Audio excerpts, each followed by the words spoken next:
നമ്മൾ news reel ആദ്യം ഒരു അതിഥിയിലേക്കാണ് പോകുന്നത്. നമുക്കറിയാം, ചില ജീവിതങ്ങൾ നമ്മെ വല്ലാതെ പ്രചോദിപ്പിക്കും, അല്ലെ? ആത്മവിശ്വാസം ഉണർത്തും, അതിജീവനത്തിന്റെ കരുത്തേകും. തളർന്നു പോകുന്ന സാഹചര്യങ്ങളെ മുന്നോട്ട് നയിക്കാൻ ഇവരുടെ അനുഭവങ്ങൾ ഒരുപക്ഷെ നമുക്കും ആത്മവിശ്വാസം പകരുന്നതായിരിക്കും. അങ്ങനെയുള്ളൊരു വ്യക്തിത്വമാണ് ഇന്ന് ന്യൂസ് റീൽ അതിഥിയായി എന്നോടൊപ്പമുള്ളത്. ഇടുക്കിക്കാരിയാണ്, മൂവാറ്റുപുഴ നഗരസഭ കൗൺസിലറാണ്. കുറഞ്ഞ സമയം കൊണ്ട് അതിശയിപ്പിക്കുന്ന വിജയം കൈവരിച്ച സംരംഭക കൂടിയാണ്. കേരളത്തിൽ വേഗത്തിൽ വളരുന്ന ഇന്റീരിയർ സ്ഥാപനത്തിന്റെ ഉടമയാണ്. സ്വാഗതം ജോയ്സ് മേരി ആന്റണി. യെസ്, ഞാൻ ഈ ജോയ്സിന്റെ പ്രൊഫൈലൊക്കെ ഒന്ന് നോക്കിയ സമയത്ത് എനിക്കൊരു സത്യത്തിൽ ഒരു സിനിമാ കഥ പോലെയാണ് അത് തോന്നിയത്. കാരണം ഒന്നുമില്ലായ്മയിൽ നിന്നും വലിയ നേട്ടങ്ങൾ സ്വന്തമാക്കുന്ന നായികയെ കാണുമ്പോൾ നമ്മൾ സ്വാഭാവികമായിട്ടും കൈയടിക്കും. ഹൃദയത്തിൽ തൊട്ടുള്ള ആ ഒരു കൈയടിയോടുകൂടിയാണ് ജോയ്സിനെ ഞങ്ങൾ ന്യൂസ് റീലിലേക്ക് സ്വാഗതം ചെയ്യുന്നത്. ഒത്തിരി നന്ദി. ഈ കേരളത്തിൽ ഏറ്റവും വിറ്റുവരവുള്ള ഒരു ഇന്റീരിയർ ഡിസൈനർ സ്ഥാപനത്തിന്റെ ഉടമയാണ് ജോയ്സ്. ഇപ്പോൾ കുറഞ്ഞ സമയം കൊണ്ട് ഈ നേട്ടം കൈവരിച്ച ഒരാൾ. എളുപ്പമായിരുന്നു ആ ഒരു യാത്ര? ഒന്നും വേഗത്തിൽ സാധിച്ചെടുക്കാൻ പറ്റുന്ന ഒന്നല്ല. എല്ലാ മേഖലകളിലും അതിൻ്റെതായ ബുദ്ധിമുട്ടുകളും കഷ്ടപ്പാടുകളും ഒക്കെ ഉണ്ടായിരുന്നു. ഇപ്പോൾ ഈ ഒരു കമ്പനി ആരംഭിച്ച കാലഘട്ടങ്ങളിൽ തന്നെ ഒത്തിരി ബുദ്ധിമുട്ടുകളുണ്ടായിരുന്നു. ഇപ്പം പറഞ്ഞു കേട്ടിട്ടുണ്ട്, real entrepreneur always find the problems and transform dum into opportunities എന്നാണ്. മുമ്പിലുണ്ടായിരുന്ന പ്രശ്നങ്ങളൊക്കെ അവസരങ്ങളാക്കി മാറ്റുകയായിരുന്നു. കുറേ പടപൊരുതേണ്ടി വന്നു. പക്ഷേ ഇന്ന് ഒത്തിരി സന്തോഷമുണ്ട്. ഇന്ന് കേരളത്തിലുടനീളം അതുപോലെ തന്നെ ബാംഗ്ലൂരിലുമൊക്കെ പ്രൊജക്റ്റുകൾ കംപ്ലീറ്റ് ചെയ്യുമ്പോൾ, പുതിയ പുതിയ ക്ലയൻസിനെ മീറ്റ് ചെയ്യുമ്പോൾ, ഒരുപാട് ബന്ധങ്ങൾ ഉണ്ടാകുമ്പോഴൊക്കെ ഒത്തിരി സന്തോഷമുണ്ട്. 2 കുഞ്ഞുങ്ങളുടെ ഹൗസ് വൈഫായ അമ്മയിൽ നിന്നും വിജയിച്ചൊരു സംരംഭകയിലേക്കുള്ള ഒരു ജോയ്സിന്റെ യാത്ര അത് പറയുകയാണെങ്കിൽ അത് എങ്ങനെയായിരുന്നു? ആ യാത്രയുടെ ബുദ്ധിമുട്ടുകൾ, നേരിട്ട അവസ്ഥകളൊക്കെ ഒന്ന് പ്രേക്ഷകർക്ക് വേണ്ടി പറയുകയാണെങ്കിൽ ഒന്ന് ചുരുക്കി പറഞ്ഞാൽ അത് എങ്ങനെയാണ്? ബിസിനസ് മേഖലയിലേക്ക് വരണം എന്ന് ഒരിക്കൽ പോലും ഞാൻ ആഗ്രഹിച്ചിട്ടോ ചിന്തിച്ചിട്ടോ അതിനുവേണ്ടി പ്ലാൻ ചെയ്തിട്ടോ ഒന്നും ഉണ്ടായിരുന്നില്ല. പക്ഷേ എനിക്ക് 29 വയസ്സുള്ളപ്പോഴാണ് എൻ്റെ ഹസ്ബൻഡ് മരണപ്പെടുന്നത്. അന്ന് മക്കൾ തീരെ ചെറിയ കുട്ടികളാണ്. മോന് 1 വയസ്സും മോക്ക് 3.5 വയസ്സും ഉള്ളപ്പോഴായിരുന്നു ആ മരണം. അപ്പോൾ അതേ തുടർന്ന് വലിയൊരു കടബാധ്യത ഉണ്ടായിരുന്നു. ഒരുപാട് പ്രശ്നങ്ങളിലേക്ക് പോകേണ്ടി വന്നു. അപ്പോൾ ആ സമയത്ത് എനിക്കൊരു 9 to 5 ജോലിയെ കഴിഞ്ഞും കൂടുതൽ ഈ ഒരു ഫാമിലി ലൈഫും കുഞ്ഞുങ്ങളുടെ കാര്യം, അതുപോലെ തന്നെ വലിയൊരു കടബാധ്യതയുണ്ട്. ഇതെല്ലാം മീറ്റ് ചെയ്യണമെങ്കിൽ ഒരു ജോലി കൊണ്ട് സാധിക്കുമെന്ന് എനിക്ക് തോന്നിയില്ല. പിന്നെ എൻ്റെ മുമ്പിലുണ്ടായിരുന്ന ഒരു ഓപ്ഷൻ പുറത്തേക്ക് പോകുക എന്നുള്ളതായിരുന്നു. ഇന്ത്യക്ക് പുറത്തേക്ക് ജോലി ചെയ്യാനായിട്ട് പോവുക.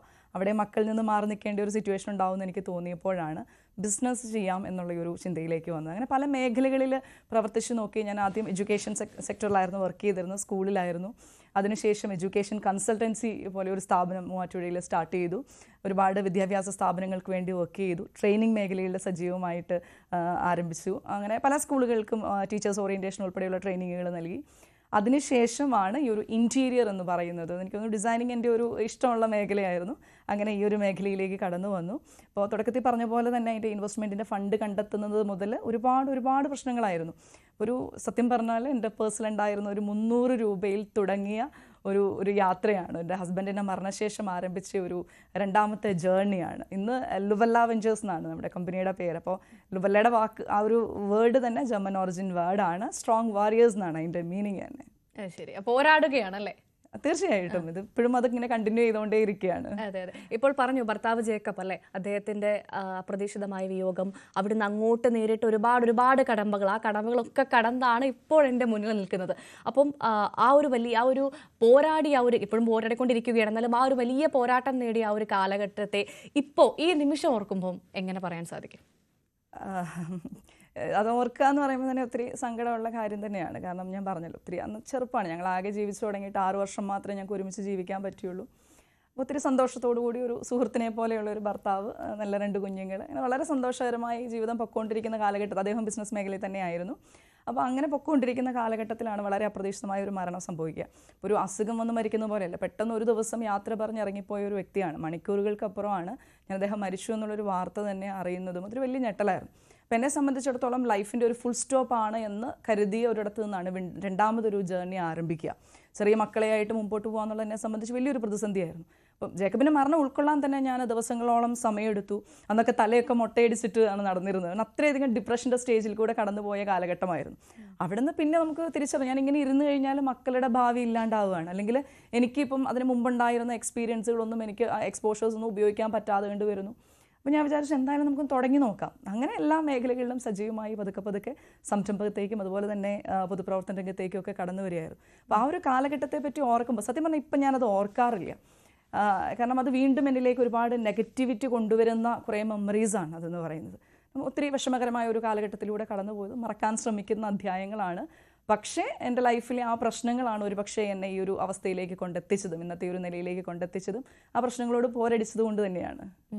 ഇപ്പോൾ പറഞ്ഞു ഒരു 300 രൂപ കയ്യിൽ വെച്ചുകൊണ്ടാണ് ഞാൻ തുടങ്ങിയത് എന്ന് പറഞ്ഞു. അതൊരു വല്ലാത്ത ധൈര്യം തന്നെയാണ്. വെറും ഒരു 300 രൂപ കയ്യിൽ വെച്ച് ഇത്രമാത്രം വലിയൊരു സംരംഭം തുടങ്ങാൻ മുന്നോട്ട് പോവുക എന്നുള്ളത്. അതോടൊപ്പം തന്നെ പറഞ്ഞൊരു കാര്യമുണ്ട്, തലയടക്കം മുട്ടയടച്ച് ഞാൻ നടന്ന സമയമായിരുന്നു. അത്രമാത്രം ഒരു മെൻ്റൽ ട്രോമയിലൂടെ കടന്നുപോയ ഒരാളാണെന്ന് പറഞ്ഞു.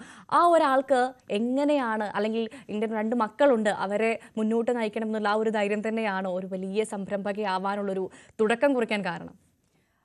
ഒന്ന്, ഞാൻ വിശ്വസിച്ചിരിക്കുന്നത് നമ്മളുടെ എനിക്ക് പലപ്പോഴും നമ്മളോട് പലരും ചോദിക്കാറുണ്ട് ആരാണ് നിങ്ങളുടെ ഇൻസ്പിറേഷൻ എന്നൊക്കെ. പക്ഷെ ഞാൻ എപ്പോഴും പറയാറുള്ളത് എൻ്റെ ഇൻസ്പിറേഷൻസ് എന്ന് പറയുന്നത് എൻ്റെ പ്രോബ്ലംസ് ആണ്.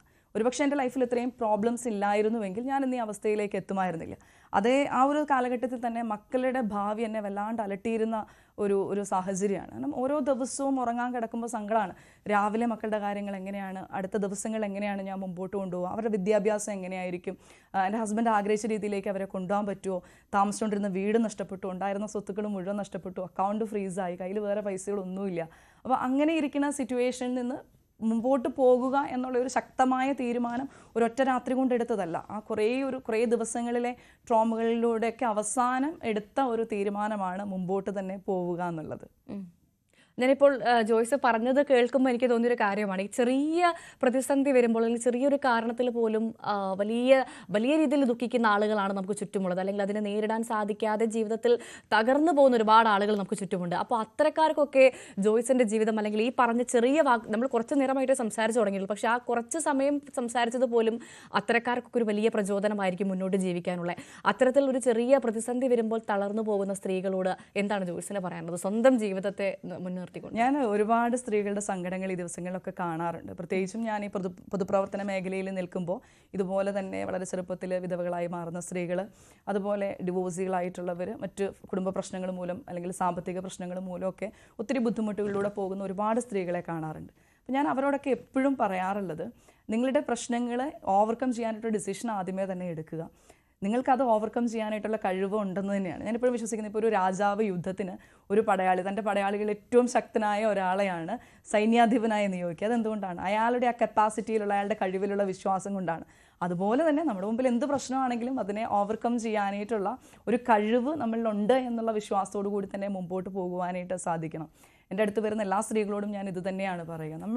എനിക്ക് തോന്നുന്നു ഒരു പക്ഷേ പുരുഷന്മാരെ കഴിഞ്ഞും കൂടുതൽ ഒരുപാട് കാര്യങ്ങൾ ചെയ്യാൻ പറ്റുന്നത് സ്ത്രീകൾക്കാണ്. കാരണം ഒരു കുടുംബത്തിലെ തന്നെ എത്രയധികം കാര്യങ്ങളാണ്, എത്രയധികം റോളുകളാണ് ഒരു സ്ത്രീ ഹാൻഡിൽ ചെയ്യുക. അപ്പോൾ നമുക്ക് മൾട്ടി ടാലൻറ്റഡ് ആയിട്ടുള്ള വ്യക്തികൾ തന്നെയാണ് നമ്മൾ ഓരോരുത്തരും. അപ്പോൾ അത് കണ്ടെത്തി എല്ലാ മേഖലകളിലും ഒരുപോലെ പ്രശോഭിക്കുവാനായിട്ട് സ്ത്രീകൾക്ക് കഴിയണം. ആ മേഖലകളിലേക്ക് കടന്നു വരുമ്പോഴും, ഇപ്പം സംരംഭകത്വമായിരിക്കട്ടെ, ലീഡർഷിപ്പ് ആയിരിക്കട്ടെ, പൊളിറ്റിക്സ് ആയിരിക്കട്ടെ, ഏത് മേഖലകളിലേക്ക് കടന്നു വന്ന് നിങ്ങൾ എത്ര ഉയരത്തിൽ പോയാലും കുടുംബം എന്ന് പറയുന്ന ആ ഒരു ഫാക്ടറി ഉള്ളിൽ ചേർത്ത് പിടിക്കുവാനായിട്ട്, കയ്യിൽ മുറുക്ക് പിടിക്കുവാനായിട്ടും കൂടി സ്ത്രീകൾക്ക് കഴിയണം. ഇന്ന് പല സ്ത്രീകളും മറന്നു പോകുന്ന ഒരു കാര്യം കൂടിയാണ്. ആ ഒരു സ്ത്രീത്വത്തിൻ്റെ ഭാവങ്ങളെ കൂടി മുറുകെ പിടിച്ചുകൊണ്ട് മുമ്പോട്ട് പോകാനായിട്ട് സാധിക്കണം. ഇപ്പം ജോയ്സിന്റെ കുടുംബത്തെ ചേർത്ത് പിടിച്ചു, അതേപോലെ ജോയ്സിനെ ചേർത്ത് പിടിക്കാൻ അങ്ങനെ ഒരു കുടുംബം ഉണ്ടായിരുന്നു? തീർച്ചയായിട്ടും. ഇന്നും ഈ 36ാമത്തെ വയസ്സിലും എൻ്റെ അമ്മ വിളമ്പിത്തരുന്ന ചോറ് കഴിക്കാനുള്ള ഭാഗ്യം എനിക്കുണ്ട്. കാരണം എൻ്റെ അമ്മ എൻ്റെ ഒപ്പം തന്നെയാണ്.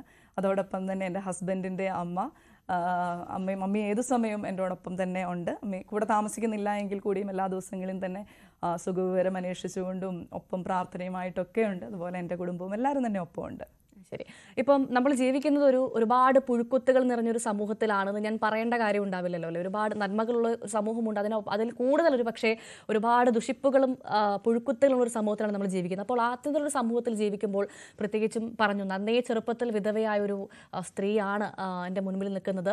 അതുമാത്രമല്ല 2 കുഞ്ഞുങ്ങളുടെ അമ്മയാണ്. അപ്പോൾ അത്തരത്തിലൊരു വിധവയായ ഒരു സ്ത്രീ സമൂഹത്തിലോട്ട് ഇറങ്ങുമ്പോൾ, തൻ്റെ സ്വപ്നങ്ങളെ കൈപിടിച്ച് മുന്നോട്ട് ഇറങ്ങുമ്പോൾ ഒരു പക്ഷേ പിൻവലിപ്പിക്കാൻ അല്ലെങ്കിൽ ദുഷിപ്പ് പറയാൻ ഒരുപാട് ആളുകളുണ്ടാവും. അത്തരം എന്തെങ്കിലും ദുരനുഭവങ്ങൾ നേരിടേണ്ടി വന്നിട്ടുണ്ടോ? അല്ലെ അതിനോടൊക്കെ പോപുല്ല് എന്ന് പറഞ്ഞ് മുന്നോട്ട് പോയതായിരുന്നു? അത് എനിക്ക് തോന്നുന്നു നമ്മളുടെ പ്രതികരിക്കുന്ന രീതി പോലെ ഇരിക്കും. ദൈവം സഹായിച്ച് എനിക്ക് വലിയ ശല്യങ്ങളൊന്നും ഉണ്ടാവാറില്ല ഈ നിമിഷം വരെ. കാരണം എനിക്കറിയത്തില്ല, ഇനിയിപ്പം ഞാൻ പലപ്പോഴും ചോദിക്കാറുണ്ട്, ഇനിയിപ്പോൾ ഞാൻ പെണ്ണല്ലെന്ന് തോന്നുന്നതുകൊണ്ടാണോ മറ്റുള്ളവർ എൻ്റെ അടുത്തേക്ക് എപ്പോഴും ഒരു ഡിസ്റ്റൻസ് ഇട്ട് തന്നെയാണ് നിൽക്കുക. അത് നമ്മളൊരു ഡിസ്റ്റൻസ് ഇടുന്നതും കൊണ്ട് തന്നെ ആയിരിക്കാം. അതുപോലെ തന്നെ എനിക്ക് പലർക്കും തോന്നിയിട്ടുണ്ട്, അങ്ങനെ പലർക്കും എന്തെങ്കിലും ഒരു ഇൻറ്റൻഷൻ ഉണ്ടെങ്കിൽ തന്നെ നമ്മുടെ അടുത്ത് അത് എക്സ്പ്രസ് ചെയ്യാനായിട്ട് ധൈര്യം പോരാ എന്ന് അവരെ മുമ്പിൽ വെച്ച് തന്നെ പലപ്പോഴും നമ്മളും ചിന്തിക്കാറുണ്ട്. അപ്പോൾ എനിക്ക് പലപ്പോഴും തോന്നുന്നു ഈ താണ നിലത്തെ നീരോടു എന്ന് പറയുന്നത് പോലെ ആത്മവിശ്വാസമുള്ള സ്ത്രീകളുടെ അടുത്തേക്ക് ഇത്തരത്തിൽ എന്തെങ്കിലും കാര്യങ്ങളുമായിട്ട് അപ്രോച്ച് ചെയ്യാന്നുള്ളത് ഇത്തിരി ഡിഫിക്കൽട്ട് ആയിരിക്കുമെന്ന് എനിക്ക് പലപ്പോഴും തോന്നിയിട്ടുണ്ട്. നമ്മൾ ഇപ്പോൾ താഴ്ന്നു കിടക്കുകയാണെങ്കിൽ, ഇല്ല നമ്മളിപ്പം തളർന്നു കിടക്കുകയാണ്, നമുക്കിപ്പോൾ ഒന്നിനും പറ്റത്തില്ല എന്ന് നമ്മൾ സ്വയം വിശ്വസിച്ചുകൊണ്ടിരിക്കുകയാണെങ്കിൽ നമ്മളെ അപ്രോച്ച് ചെയ്യാനായിട്ട് ഒരുപാട് ആൾക്കാർ കാണും, മറ്റൊരു രീതിയിൽ കാണുവാനായിട്ട് ഒരുപാട് ആൾക്കാർ കാണും. അവിടെയൊക്കെ ആത്മവിശ്വാസം മുറുകെ പിടിച്ച് പോകാന്നുള്ളതാണ്. ഇൻസിഡൻസ് ഒക്കെ ഉണ്ടായിട്ടില്ലെന്ന് ചോദിച്ചു കഴിഞ്ഞാൽ ഉണ്ടായിട്ടുണ്ട്. ഇപ്പോൾ ഞാൻ പറയുകയാണെങ്കിൽ എൻ്റെ ഒരു ഹസ്ബൻഡിൻ്റെ ഒരു ആത്മാർത്ഥ സുഹൃത്ത്, അത്രയധികം ക്ലോസ് ആയിരുന്ന ഒരു സുഹൃത്തിൽ നിന്ന് ഒരു പ്രാവശ്യം ഒരു ഫോണിലൂടെ ഒരു മോശം സംസാരം വന്നപ്പോൾ ഞാൻ ആ മൊമെൻറ്റിൽ തന്നെ പ്രതികരിക്കുക, ആ ഒരു മൊമെൻറ്റിൽ തന്നെ പ്രതികരിച്ചോടുകൂടി അത് സ്റ്റോപ്പായി.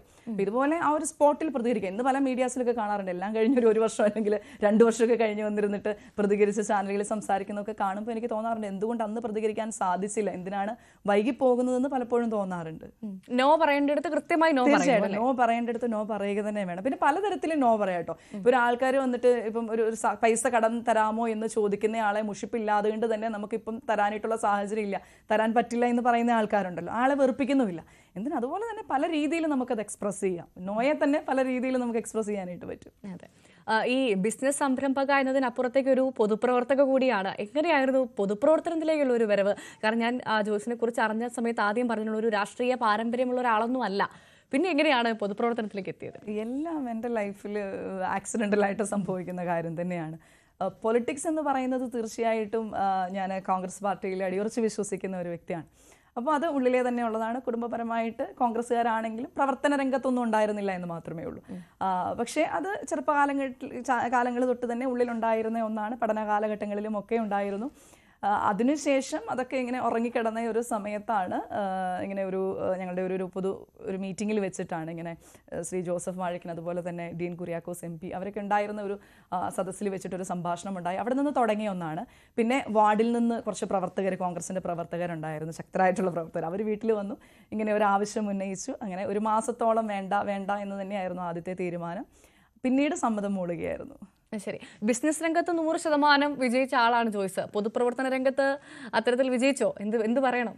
പൊതുപ്രവർത്തന രംഗത്ത് ജനങ്ങളുടെ മനസ്സിൽ വിജയിച്ചു എന്ന് തന്നെയാണ് ഞാൻ ഉറച്ചു വിശ്വസിക്കുന്നത്. കാരണം എൻ്റെ ഒരു ചെറിയ ഏരിയയാണ്. കാരണം ഈ പൊളിറ്റിക്സിൻ്റെ ഏറ്റവും ബേസിക് ആയിട്ടുള്ള ഒന്നാണ് തദ്ദേശ സ്വയംഭരണ സ്ഥാപനങ്ങളിലെ ജനപ്രതിനിധികൾ എന്ന് പറയുന്നത്. പക്ഷേ ആ മേഖലയിൽ തന്നെ ഞാൻ ഒരുപാട് സന്തോഷിക്കുന്നുണ്ട്. കാരണം എനിക്ക് 100% ഉറപ്പിച്ച് പറയാൻ പറ്റും. ഇപ്പോൾ എൻ്റെ വാർഡിൽ ഇപ്പോൾ എനിക്ക് ഒത്തിരി സമയപരിമിതികളുണ്ട്. ഇപ്പോൾ ജോലിയുണ്ട്, ഇങ്ങനെ എല്ലാ കാര്യങ്ങളും ഒരുപോലെ മാനേജ് ചെയ്യുമ്പോഴും അതൊക്കെ മനസ്സിലാക്കി ഒരു ഫോണിനപ്പുറത്ത് ഞാനുണ്ടെന്ന് വിശ്വസിക്കുന്ന വ്യക്തികളാണ് വാർഡിലുള്ളവർ. അവർ തരുന്ന സ്നേഹം, അവർക്ക് വേണ്ടി ക്രിയാത്മകമായിട്ട് എന്തെങ്കിലുമൊക്കെ ചെയ്യാൻ പറ്റുന്നു എന്നുള്ളതൊക്കെ തന്നെ ഒത്തിരി ആത്മവിശ്വാസം തരുന്ന ഒന്ന് തന്നെയാണ്. തീർച്ചയായും. നമുക്ക് വീണ്ടും ബിസിനസ്സിലൂടെ തന്നെ കിടക്കാം അല്ലേ?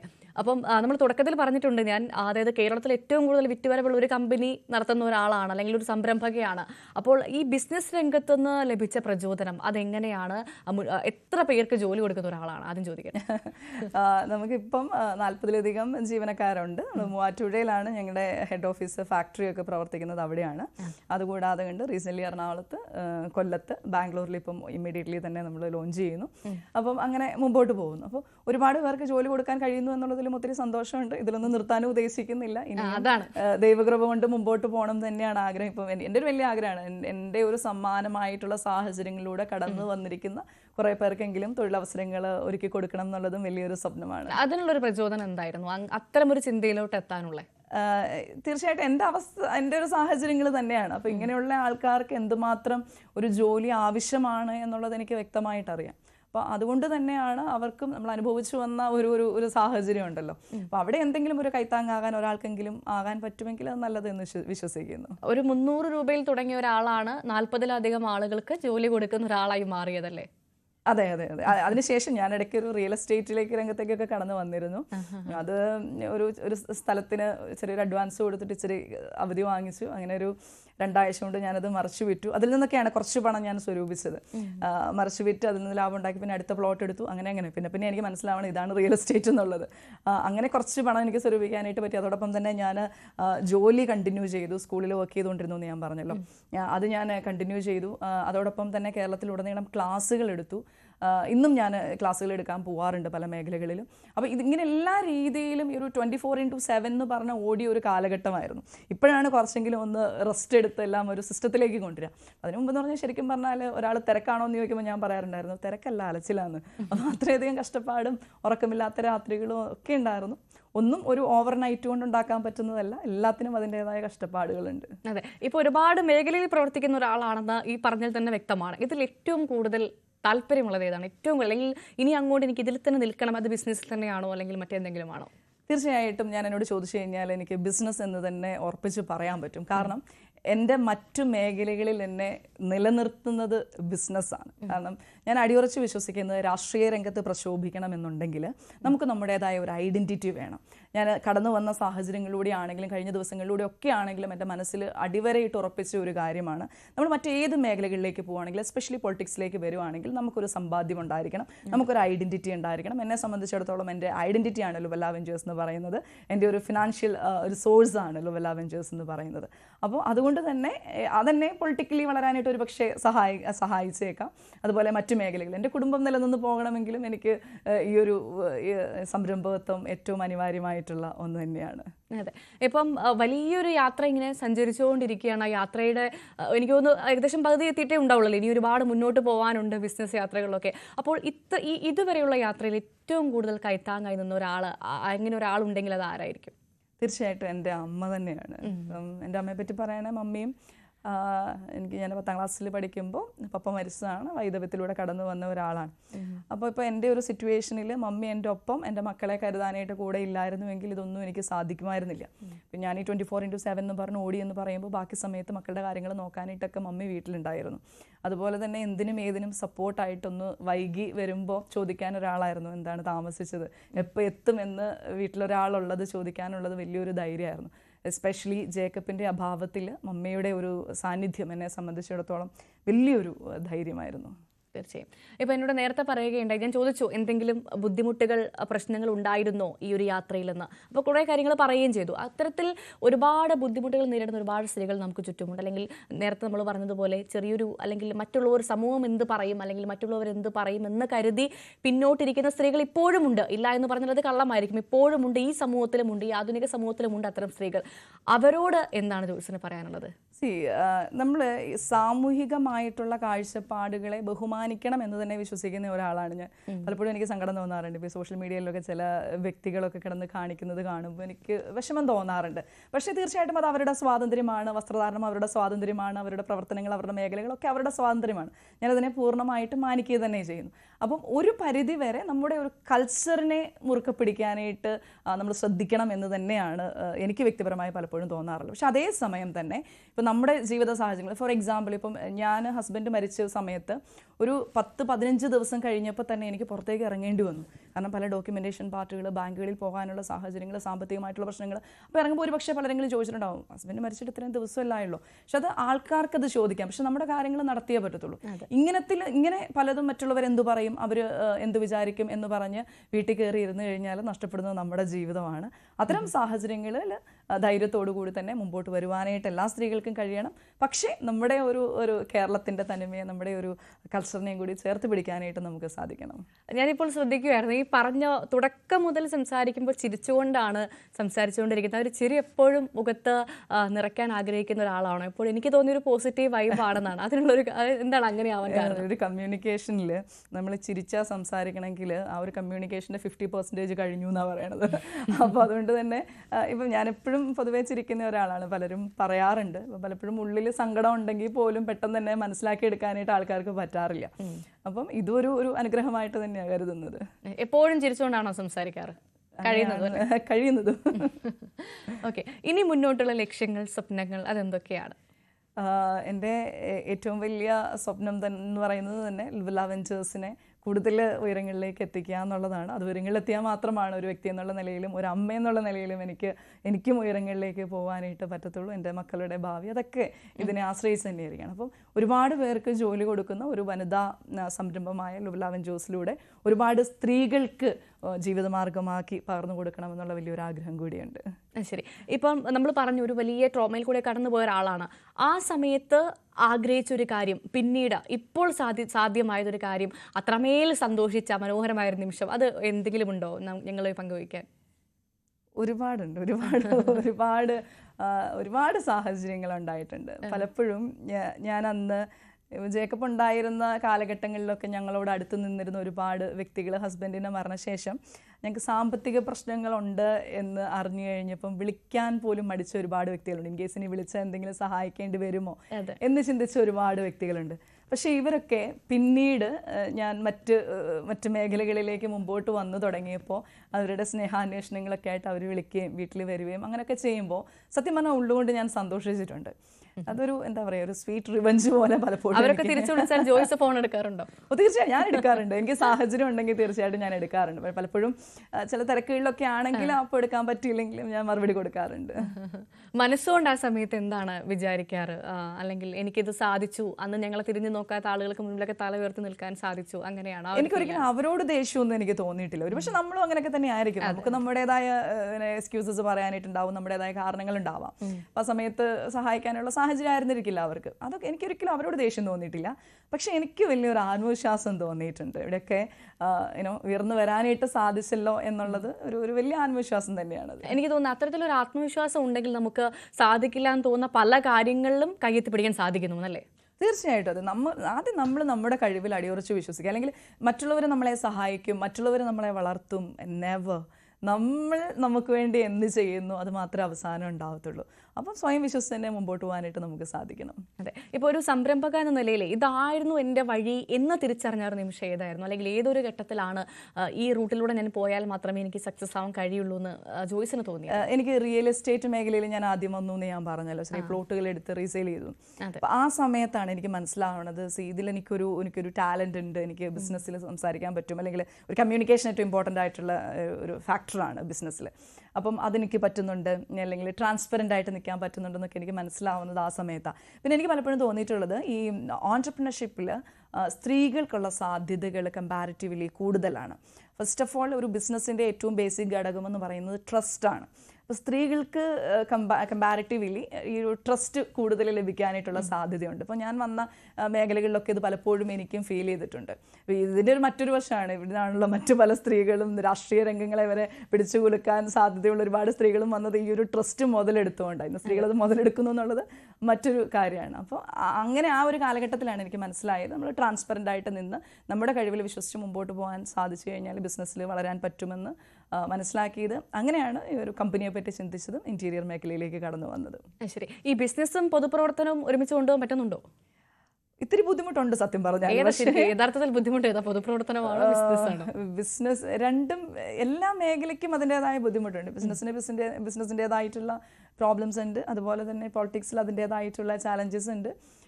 പിന്നെ ബിസിനസ്സിൽ നമ്മളെ ആരെങ്കിലും എന്താ പറയുക, പൊളിറ്റിക്കലി പറയുകയാണെങ്കിൽ നമ്മളെ ആരെങ്കിലും ചവിട്ടാൻ ഉദ്ദേശിക്കുന്നുണ്ടെങ്കിൽ നമുക്ക് മനസ്സിലാവും ഒരു ചതി ഇവിടുന്ന് വരുന്നുണ്ടെന്ന്. പക്ഷേ പൊളിറ്റിക്സിൽ അത് മനസ്സിലാവില്ല. കാരണം ചിരിച്ചുകൊണ്ടായിരിക്കും കഴുത്തിറക്കണമെന്നൊക്കെ ചിലപ്പോൾ അത് മനസ്സിലാവണില്ല എന്നുള്ളത്. ആ ഒരു വ്യത്യാസം മാത്രമേ എനിക്ക് പലപ്പോഴും തോന്നിയിട്ടുള്ളൂ. പക്ഷേ ഏത് മേഖലയിലാണെങ്കിലും നമ്മളായിട്ടിരിക്കുക, നമ്മുടെ അഭിപ്രായങ്ങൾ എവിടെയും തുറന്നു പറയുക. അത് സ്വീകരിക്കുന്നുണ്ടോ ഇല്ലയോ എന്നുള്ളത് രണ്ടാമത്തെ കാര്യമാണ്. നമ്മളായി നിലനിൽക്കുക എന്നുള്ളതാണ് ഞാൻ എപ്പോഴും വിശ്വസിക്കുന്നതും അങ്ങനെ തന്നെയാണ് ചെയ്തു പോകുന്നതും. അടുത്ത തിരഞ്ഞെടുപ്പിൽ ഒരു MLA സ്ഥാനാർത്ഥിയായി ഞങ്ങൾ കാണുമോ ജോയ്സിനെ? അയ്യോ, അതിനെ പറ്റിയൊക്കെ ഞാനിപ്പോൾ എന്ത് പറയാനാണ്. ഇപ്പം നിലവിൽ അങ്ങനെയൊന്നുമില്ല. നിലവിൽ ഇപ്പം ഒരു കൗൺസിലർഷിപ്പിൽ തന്നെ ഞാൻ വളരെയധികം സന്തോഷമായിട്ട് തന്നെ മുമ്പോട്ട് പോകുന്നു. ഇപ്പം ഞാൻ പറഞ്ഞല്ലോ, ഈ ഒരു സംരംഭം എൻ്റെ ഒരു ജീവിതത്തിൻ്റെ ഭാഗം തന്നെയാണ്. അതിൻ്റേതായിട്ടുള്ള തിരക്കുകളൊക്കെ ഉണ്ട്. പിന്നെ ബാക്കിയുള്ളതൊക്കെ ദൈവത്തിൻ്റെ കയ്യിലും അതുപോലെ തന്നെ ഞാൻ വിശ്വസിക്കുന്ന രാഷ്ട്രീയ പാർട്ടി നേതൃത്വത്തിൻ്റെ കയ്യിലും ഒക്കെയാണ്. ശരി. എന്താണ് ജോയ്സിന് നമ്മുടെ പ്രേക്ഷകരോട് പറയാനുള്ളത്? എല്ലാവരെയും ഇങ്ങനെ കാണാൻ കഴിഞ്ഞതിൽ ഒത്തിരി സന്തോഷമുണ്ട്. എനിക്ക് എപ്പോഴും പറയാനായിട്ടുള്ളത്, നിങ്ങളുടെയൊക്കെ ജീവിതത്തിൽ എന്തെങ്കിലും പ്രശ്നങ്ങളും പ്രതിസന്ധികളും വരികയാണെന്നുണ്ടെങ്കിൽ നിങ്ങൾ സ്വയം വിശ്വസിച്ച് മുമ്പോട്ട് പോകുവാനായിട്ട് ശ്രദ്ധിക്കുക എന്നുള്ളതാണ്. ഒരു പ്രശ്നമുണ്ടെങ്കിൽ അതിനുള്ള സൊല്യൂഷൻ തീർച്ചയായിട്ടും നമ്മുടെ ചുറ്റിൽ തന്നെ ഉണ്ടാവും. അതൊന്ന് കണ്ണു തുറന്ന് നോക്കുവാനായിട്ടുള്ള ഒരു മനസ്സുണ്ടാവുക, അതിനനുസരിച്ച് പ്രവർത്തിക്കുവാനായിട്ടുള്ളൊരു മനസ്സുണ്ടാവുക. തീർച്ചയായിട്ടും നിങ്ങളുടെ ജീവിതത്തെ സക്സസ് ആയിട്ട് തന്നെ മുമ്പോട്ട് കൊണ്ടുപോകാനായിട്ട് സാധിക്കും. യെസ്, എന്തായാലും ഒരുപാട് നന്ദിയുണ്ട്. ഒരുപാട് നല്ല കാര്യങ്ങൾ, അല്ലെങ്കിൽ ഒരാൾക്ക് ഒരു പ്രശ്നം വന്നാൽ അതിനെ എങ്ങനെ നേരിടാമെന്ന് ഞങ്ങളുടെ പ്രേക്ഷകർക്ക് എനിക്കും ഒക്കെ പറഞ്ഞതിന് ഒരുപാട് സന്തോഷം. എന്തായാലും ഒരുപാട് വെല്ലുവിളി നിറഞ്ഞ ജീവിതമാണ്. ഇനിയും ഒരുപാട് സ്വപ്നങ്ങൾ മുന്നോട്ടുണ്ടാകും. സ്വപ്നങ്ങളൊക്കെ സാധിക്കട്ടെ. വളരെ സ്മൂത്ത് ആയിട്ട് കാര്യങ്ങൾ മുന്നോട്ട് പോകട്ടെ. വളരെ നന്ദി ഞങ്ങൾക്കൊപ്പം അതിഥിയെ ചേർന്നത് ന്യൂസ് 3 അതിഥിയെ എത്തിയതിന്. Thank you so much.